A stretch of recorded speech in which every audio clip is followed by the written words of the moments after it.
Hi guys, my name's Christian and welcome to Christian's Business English for English language students. For those of you who haven't seen my other Udemy videos, I'm an English language teacher and I've been teaching since 2008. I currently work in an international college and I decided to create this course because I know there are a lot of students who start off as doing general English and they move on to more academic courses and they need to improve in their formal vocabulary and language and communication skills. So in this course, you're going to learn a lot of really important and useful grammar structures, some that you may have never seen before, also linking words and important vocabulary. So let me give you an example. If you need to, in a discussion, if you need to say think about, you can use bear in mind. So I'll give you an example. Donald Trump needs to bear in mind how he presents his talk to the nation. Okay, so Donald Trump needs to think about how he presents his talk to the nation. Okay, so bear in mind meaning think about. All right, another one could be in terms of. Okay, so if you're given a topic and if you want to start to talk about that topic, we can say, so for example, if the topic is education, we can say, in terms of education, I believe, and go on to talk.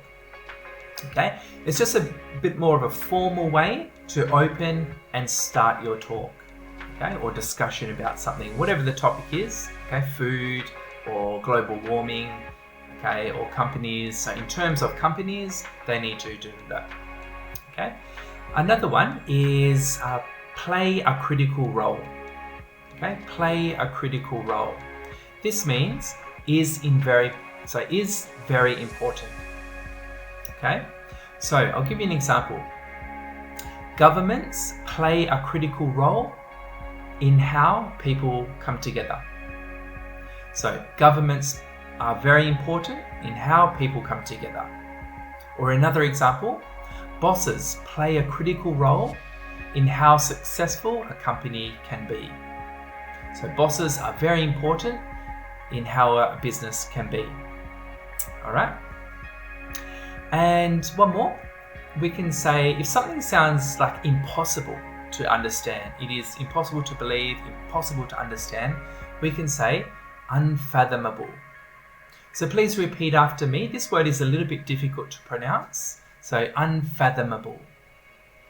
Good. So in my course, I try and get you to repeat the words just so it's helping you as well with the pronunciation of the difficult words. So unfathomable means something is like really impossible to understand. So I'll give you an example.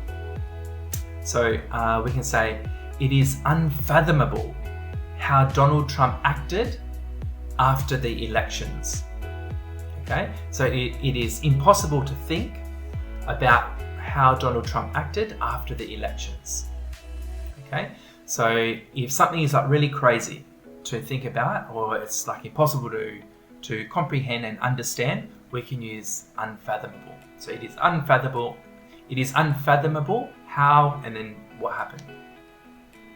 Inside, I've got a lot of written examples, so you'll be able to see it a bit more clearer. And just before we leave, I'm going to give you a bonus one.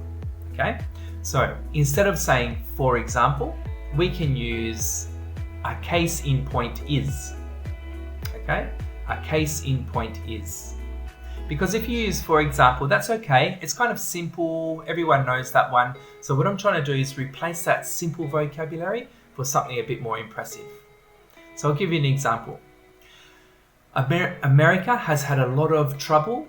A case in point is the recent elections with Donald Trump.